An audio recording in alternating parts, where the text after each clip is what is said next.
Hello everyone, good morning. তোমাদের সকলকে স্বাগত মনিকা ডেলি ব্লগে। তোমরা ব্লগটি দেখতে থাকো, আশা করি তোমাদের খুব ভালো লাগবে। এখন বাজে সকাল 5:30। অনেক সকালেই ঘুম ভেঙে গেছে, তা কোনো কাজকর্মই হয়নি।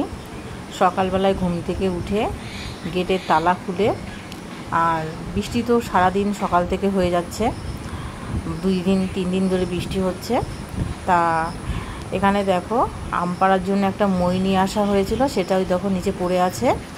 তা এত বৃষ্টি হচ্ছে, তা আম গাছে আর উঠছে না, কারণ গাছটা ভেজা তো, তা পড়ে যাওয়ার সম্ভাবনা থাকবে। আর সকালবেলায় দেখো এখানে একটা আরেকটা আম পড়ে আছে, ওই দেখো মইটা পড়ে আছে, দেখেছো?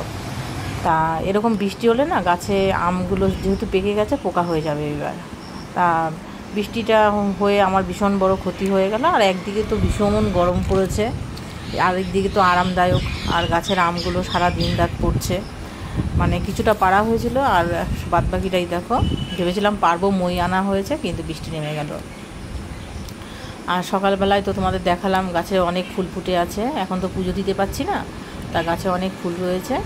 তা এখানে দেখো কত আম বাদুড়ে খেয়ে নিচে ফেলে রেখে দিয়েছে, প্রচুর আম খেয়ে ফেলে রেখে দিয়েছে। রাত্রিবেলায় বাদুড়ে খায়, আর দিনের বেলায় যেগুলো পড়ে সেগুলো এমনি পড়ে, পেকে পড়ে। এই দেখো, আর এইদিকে দেখো কি সুন্দর ফুল ফুটেছে। এই ফুলটার নামটা আমি ভুলে গেছি। আর দেখো বাড়ির রাস্তাটা একদম ভেজা, আর ভীষণ স্লিপ কাটছে। যাই হোক, আম কুড়ানো হয়ে গেছে। তা বৃষ্টিটা হয়ে আমার একদিকে ক্ষতি হয়েছে, আমগুলো মনে হচ্ছে সব পোকা হয়ে গেছে। যদি কাঁচা থাকতো তাহলে অসুবিধা হতো না, পেকে গেছে তো। তা আমি শুনেছি যে বৃষ্টি হলে নাকি পোকা হয়। তা যাই হোক, কী আর করা যাবে। এই দেখো এখন চলে যাচ্ছি ঘরে, কেননা কোনো কাজ হয়নি।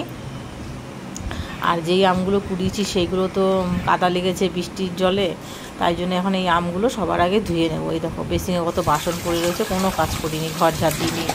এখন এই আমগুলো ধুয়ে রেখে সব কাজ এখন করতে হবে।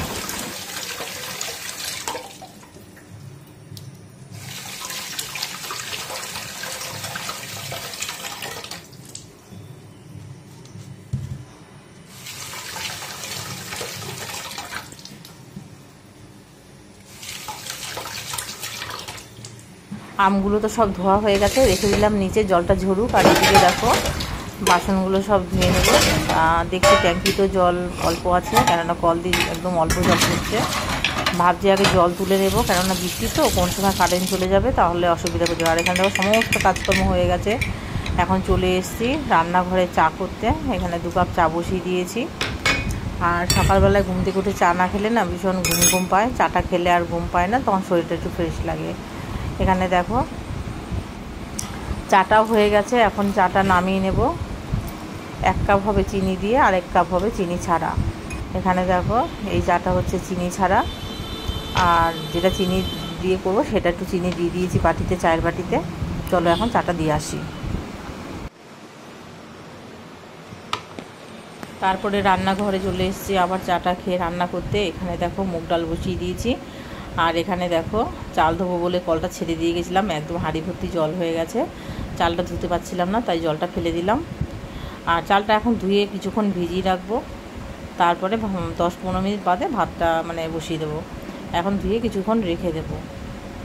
তা চালটা একটু ভিজিয়ে রাখলে না ভাতটা একটু বড় হয়, আর একটু তাড়াতাড়ি হয়ে যায় ভিজিয়ে রাখলে, কিছুক্ষণ আগে ভিজিয়ে রাখতে।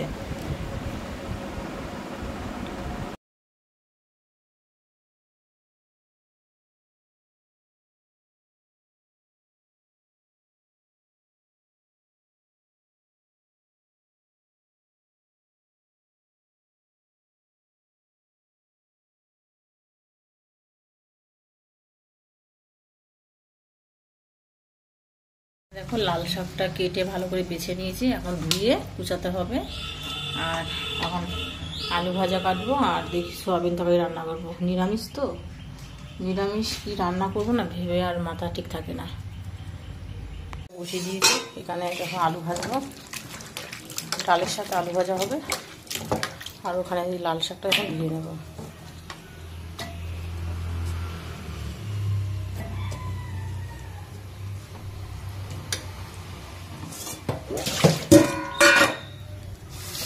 আর এখানে তো দেখলে চালটা ধুয়ে রেখে দিয়েছি। চালটা না একটু ভিজিয়ে রাখলে তাড়াতাড়ি হয়ে যায় আর ভাতটাও অনেকটা বড় বড় হয়।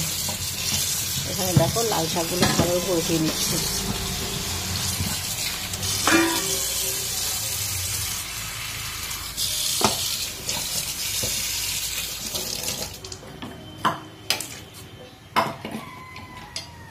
চলো এখন কড়াইতে তেল দিয়ে দিই।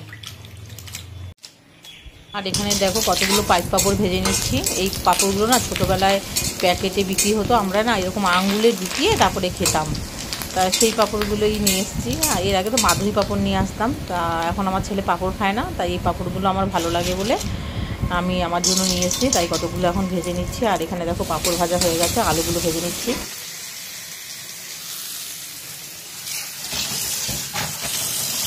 আর এখানে দেখো লাল শাকটা ভালো করে ধুয়ে নিচ্ছি। এর আগে না লাল শাক ধুয়েছিলাম, তা জানি না কেন পিচপিচ করছিল, তাই জন্য আজকে অনেকবার ভালো করে ধুয়ে নিচ্ছি। তা বাইরে তো বৃষ্টি হয়েই যাচ্ছে, তা খুব খিচুড়ি খেতে ইচ্ছা করছে, কিন্তু খিচুড়ি করলে তো মানে আমার ভালো লাগে, অন্য কারোর ভালো লাগে না। তার জন্য দেখো কী আর করবো, বৃষ্টির দিনে এখন তাই নিরামিষ ভাত রান্না করছি। এখন লাল শাকগুলো ভালো করে ধুয়ে নিয়ে কেটে নিতে হবে। আলু ভাজা হয়ে গেল, ওই আলু ভাজার কড়াইয়ের মধ্যে লাল শাকটা ভেজে নেব।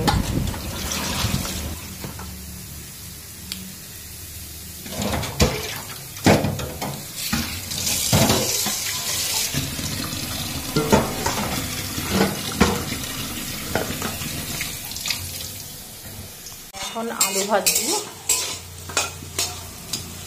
এখানে ভাতটাও বসিয়ে দিয়েছি, আর এখানে লাল শাকটাও কাটা হয়ে গেছে, আর এখানে মুগ ডালটা সিদ্ধ হয়ে গেছে, সোমবার দেওয়া হয়নি। আলু ভাজাটা হচ্ছে এখন। আলু ভাজাটা হয়ে গেছে, কড়াইতে তো আর একটু তেল দিয়ে দিয়েছি। আর এখানে দেখো পটল ভাজাগুলো ভাজবো। এই পটলগুলো যদি আজকে যদি না ভাজতাম না, তাহলে খাওয়া যেত না। তাই জন্য ভাবলাম পটলগুলো ভাজা করি, ডাল দিয়ে খাওয়া যাবে।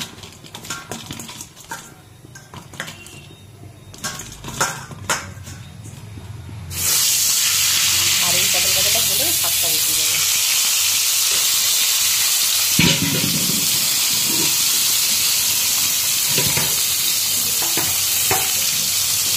এই দেখো এখানে ভাতের ফেনাটাও চলে এসছে।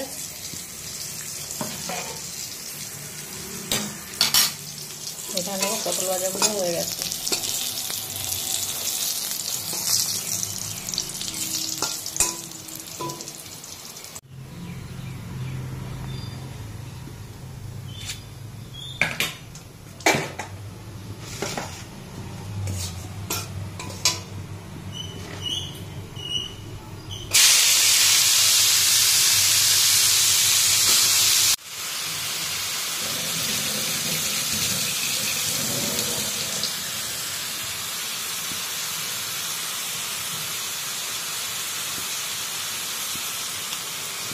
অন্য সময় তো লাল শাকটা পেঁয়াজ রসুন এগুলো দিয়ে রান্না করি, তা আজকে হচ্ছে শুকনো লঙ্কার কালো জিরে ফোড়ন দিয়েছি।